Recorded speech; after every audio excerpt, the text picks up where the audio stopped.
Hello everyone. Limited government का concept क्या है? तो ये यूपीएससी प्री में 2-3 बार आया हुआ है। ये कंसेप्ट इम्पोर्टेंट है और अगर आपने पीवाईक्यू नहीं देखे हैं तो आप उनको लगाना, आपको पता चल जाएगा। और ये जो लिमिटेड गवर्नमेंट है, जैसे एक क्वेश्चन में तो कॉन्स्टिट्यूशनल गवर्नमेंट क्या है और उसमें ऑप्शन में दिया हुआ था और उसमें फिर था आंसर था लिमिटेड गवर्नमेंट। तो लिमिटेड गवर्नमेंट को ही कॉन्स्टिट्यूशनल गवर्नमेंट भी कहते हैं। जैसे हमारी गवर्नमेंट होती है और गवर्नमेंट में सिर्फ हमारा एग्जीक्यूटिव ही नहीं आता, गवर्नमेंट के 3 पार्ट्स हैं, है ना। एग्जीक्यूटिव है, फिर लेजिस्लेटिव है और यहाँ पे जुडिशरी है। ये तीनों के तीनों पार्ट हैं गवर्नमेंट के।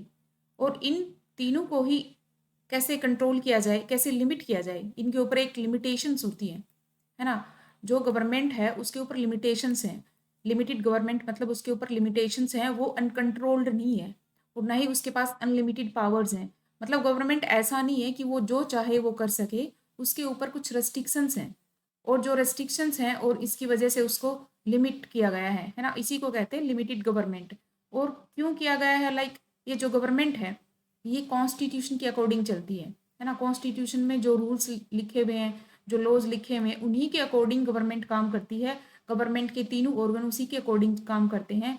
और ये जो कॉन्स्टिट्यूशन है उसमें कुछ लिमिटेशंस दी गई हैं कि एग्जीक्यूटिव को ये वाला काम करना है, ये वाला नहीं करना, ऐसे ही तीनों ऑर्गन्स को दिया हुआ है। इस वजह से गवर्नमेंट जो है उसको लिमिटेड गवर्नमेंट कहते हैं। जैसे ये एग्जीक्यूटिव है, एग्जीक्यूटिव इसके ऊपर रेस्ट्रिक्शंस होते हैं लेजिस्लेचर के। कैसे? कि ये कलेक्टिव रिस्पॉन्सिबिलिटी वाला जो कंसेप्ट है, कलेक्टिव रिस्पॉन्सिबिलिटी, जो 75 आर्टिकल 3 का पार्ट है, जिसमें एग्जीक्यूटिव जो होती है वो रिस्पॉन्सिबल होती है लेजिस्लेचर, लोकसभा के प्रति, है ना, रिस्पॉन्सिबल होती है, उसको जवाबदेह होती है लोकसभा के लिए। तो ये रेस्ट्रिक्शन है एक तरह से कि ऐसा नहीं है कि एग्जीक्यूटिव कोई भी काम कर दे। तो यहाँ लोकसभा में उसकी मेजोरिटी भी होनी चाहिए और उसको रिस्पॉन्सिबल होना पड़ेगा, इसको आंसर देना पड़ेगा लेजिस्लेचर में, संसद में और लोकसभा में इसको आंसर देना पड़ेगा। तो ये रेस्ट्रिक्शन है एग्जीक्यूटिव के ऊपर। एंड फिर जैसे लेजिस्लेचर है, लेजिस्लेचर का काम होता है लॉज बनाना। वो ऐसा नहीं है कि लेजिस्लेचर कोई भी कानून बना देगी और वो ओके हो जाएगा।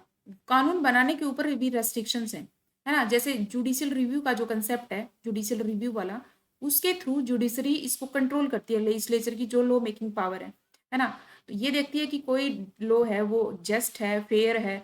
अगर वो जस्ट और फेयर नहीं है तो उसको नल और वॉइड डिक्लेयर कर देगी, है ना। नल और वॉइड हो जाएगा, इनवैलिड हो जाएगा। इसलिए कानून को सही होना चाहिए बिल्कुल।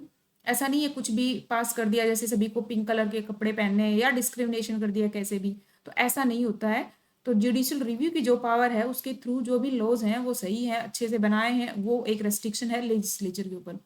फिर आता है जुडिशरी। ये भी नहीं है कि जुडिशरी के पास अनलिमिटेड पावर हो। जुडिशरी जो होती है वो अपना जो रूल फॉलो करती है, जो कॉन्स्टिट्यूशन में लिखा हुआ है, वही लॉज हैं, वही रूल्स हैं, इसको ही फॉलो करने पड़ते हैं। ऐसा नहीं है कि कोई भी जज है या कुछ भी अपना जजमेंट दे देंगे, अपने मन के ऊपर बेस करके कोई जजमेंट दे देंगे।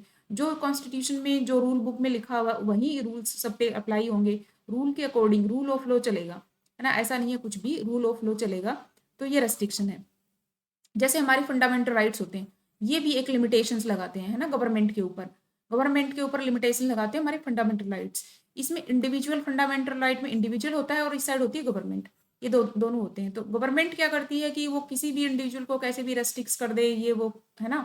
तो ऐसा नहीं होता। यहाँ पर जो हमारे फंडामेंटल राइट्स होते हैं वो इंडिविजुअल के डेवलपमेंट के लिए प्रोवाइड किए जाते हैं और यहाँ पे बहुत ज़्यादा रेस्ट्रिक्शंस हैं, गवर्नमेंट कुछ भी नहीं कर सकती है। हाँ, कुछ रेयर केस होते हैं, जैसे इमरजेंसी वाला प्रोविजन आ जाता है, उसमें कुछ चेंजेस वगैरह हो सकते हैं। अदरवाइज आप इंडिविजुअल को ऐसे कुछ भी स्टिक नहीं कर सकते, लिमिटेशंस हैं। अदरवाइज इंडिविजुअल अपने 32 आर्टिकल के अंदर सुप्रीम कोर्ट में जा सकता है और 226 आर्टिकल के अकॉर्डिंग हाई कोर्ट में जा सकता है। और रेयर केस में जैसे इमरजेंसी आ गई या फिर अदर कोई सिचुएशन अराइज होगी, जैसे कोविड फैला हुआ है ना, और बोल रखा है कि आपको मूवमेंट नहीं करनी है, घर से बाहर नहीं निकलना, तो रेस्ट्रिक्ट किया जा सकता है ऐसे केसेस में वहाँ पे। लेकिन लिमिटेशंस है, ऐसा नहीं है कि कुछ भी कर दे फंडामेंटल राइट को। ये फंडामेंटल राइट भी इंडिविजुअल की लिबर्टी के ऊपर, गवर्नमेंट के ऊपर क्या है, लिमिटेशंस हैं। तो ऐसे जुडिशियल रिव्यू वाला लिमिटेशन है, कलेक्टिव रिस्पॉन्सिबिलिटी है। दूसरा जो नो कॉन्फिडेंस वाला जो मोशन आ जाता है, नो कॉन्फिडेंस वाला, वो भी जो गवर्नमेंट है, एग्जीक्यूटिव है, उसके ऊपर एक लिमिटेशन है कि आपको मेजोरिटी प्रूव करनी पड़ती है, अदरवाइज गवर्नमेंट गिर जाती है। तो ऐसे कई सारी रेस्ट्रिक्शंस हैं जो बताती है कि जो हमारी गवर्नमेंट है वो एक लिमिटेड गवर्नमेंट है, डेमोक्रेटिक गवर्नमेंट है, उसके पास कंट्रोल्ड वे में ही पावर्स अवेलेबल हैं और कॉन्स्टिट्यूशन के अकॉर्डिंग उसको रूल करना है, तो वो एक कॉन्स्टिट्यूशनल गवर्नमेंट है जो कॉन्स्टिट्यूशन के रूल्स एंड रेगुलेशंस के अकॉर्डिंग वर्क करती है। आई होप आपको ये कंसेप्ट समझ में आ गया होगा अच्छे से, and thank you so much.